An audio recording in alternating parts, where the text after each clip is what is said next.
Welcome students. आज के इस वीडियो में हम बात करेंगे अक्टूबर रिवॉल्यूशन 1917 की।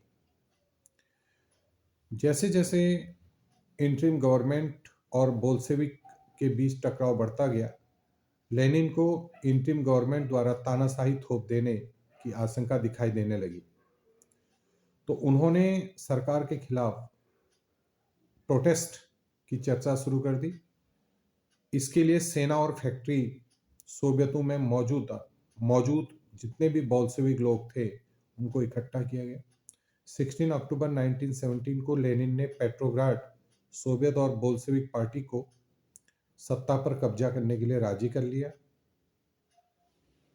सत्ता सत्ता पर कब्जे के लिए लियोन ट्रोट्स्की के नेतृत्व में सोवियत की ओर से एक सैनिक क्रांतिकारी समिति यानी रिवोल्यूशनरी कमेटी का गठन किया गया, लेकिन इस बात का खुलासा नहीं किया कि यह योजना किस दिन लागू होगी।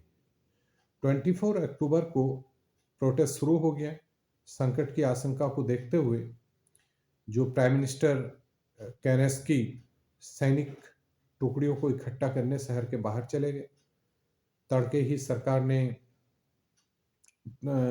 के जितने भी वफादार सैनिक ने बोल्शेविक अखबारों के दफ्तर में घेरा डाल दिया। टेलीफोन टेलीग्राफ दफ्तरों पर नियंत्रण कर लिया गया और विंटर पैलेस की रक्षा के लिए जो सरकार के सपोर्टर थे उन सैनिकों को वहां पर रवाना कर दिया गया। और पलक झपकते ही क्रांतिकारी समिति ने भी समर्थकों को आदेश दे दिया कि सरकारी कार्यालयों पर कब्जा कर लें और मंत्रियों को गिरफ्तार कर लें। उसी दिन अरोरा नामक युद्धपोत ने विंटर पैलेस पर बमबारी शुरू कर दी। अन्य युद्धपोतों ने नेवा के रास्ते आगे बढ़ते हुए विभिन्न सैनिक ठिकानों को अपने नियंत्रण में ले लिया। सांझ ढलते ढलते पूरा शहर क्रांतिकारी समिति के नियंत्रण में आ चुका और मंत्रियों ने आत्मसमर्पण कर दिया। इस तरह बोल्शेविकों का नियंत्रण स्थापित हो चुका। बोल्शेविक ये जो अक्टूबर रिवॉल्यूशन के बाद क्या क्या चेंज आए हैं उसके बारे में मैं आपको बताऊं। सब पहले तो मैं आपको बताऊं कि बोल्शेविक लोग जो थे वो प्राइवेट प्रॉपर्टी के सख्त खिलाफ थे। ज्यादातर उद्योगों और बैंकों का नवंबर 1917 में ही नेशनलाइजेशन हो चुका था। उनका स्वामित्व और जो मैनेजमेंट था, प्रबंधन जो था, वो सरकार के नियंत्रण में आ चुका था। तीसरा, जो जमीन को सामाजिक यानी सोशल प्रॉपर्टी घोषित कर दिया गया था।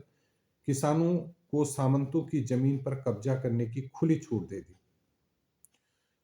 ठीक है। और शहर में बोल्शेविक के मकान मालिकों के लिए पर्याप्त हिस्सा छोड़कर जो बाकी मकान है उसमें छोटे छोटे हिस्से कर दिए ताकि उस हिस्से में जो जरूरतमंद लोग हैं या जो बेघर लोग हैं वो रह सकें। उन्होंने जो अभिजात यानी जो कुलीन वर्ग था और पुरानी पदवी का इस्तेमाल कर रहे थे उन पर रोक लगा दी। परिवर्तन को स्पष्ट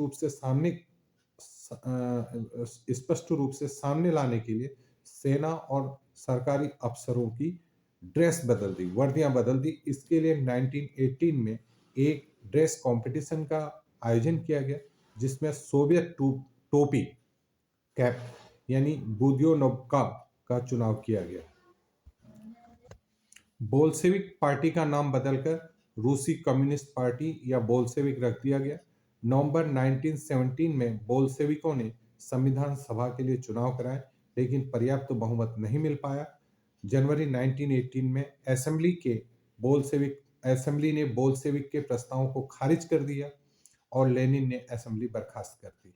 उनका मत था कि अनिश्चित परिस्थितियों में चुनी गई असेंबली के मुकाबले अखिल रूस सोवियत कांग्रेस कहीं ज्यादा लोकतांत्रिक सस्ता है। उसके बाद यहां पर एक ऐसी स्थिति आ गई जिससे एक सिविल वॉर की स्थिति आ गई। सिविल वॉर कैसे हुआ उसके बारे में मैं आपको बता।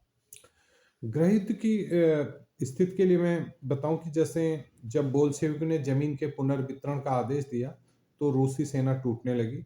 ज्यादातर जो सिपाही थे वो किसान थे और जब भूमि का पुनर्वितरण होने लगा तो वो सेना छोड़कर घर जाने लगे। और दूसरी बात ये होती कि 1918 से 1919 में रूसी साम्राज्य के ज़्यादा हिस्सों पर सामाजिक क्रांतिकारियों, जिनको ग्रीन्स कहा जाता था, और जो जार समर्थक, ग्रीन्स और जार समर्थक जिनको व्हाइट्स कहा जाता, का कंट्रोल रहा। उन्हें फ्रांसीसी, अमेरिकी, ब्रिटिश और जापानी टुकड़ियों का भी समर्थन मिल रहा था। वे सभी शक्तियां रूस के समाजवाद को फलते फूलते नहीं देखना चाहती थी। इन टुकड़ियों और बोल्शेविक के बीच चले गृह युद्ध के दौरान लूटमार, डकैती और भुखमरी की समस्याएं बड़े पैमाने पर फैल गई। व्हाइट्स में से जो निजी संपत्ति के हिमायती थे, उन्होंने जमीन पर कब्जा करने वाले किसानों के खिलाफ काफी सख्त रवैया अपनाया हुआ था। जनवरी 1920 तक भूतपूर्व रूसी साम्राज्य के ज्यादातर हिस्सों पर बोल्शेविक का नियंत्रण हो चुका था। बच्चों, आंशिक रूप से इसी समस्या से निपटने के लिए ज्यादातर गैर रूसी राष्ट्रीयता को सोवियत संघ, यूएसएसआर, यानी दिसंबर 1922 में रूसी साम्राज्य में बोल्शेविक द्वारा स्थापित किया गया राज्य के अंतर्गत राजनीतिक स्वायत्तता दे दी गई। Thank you.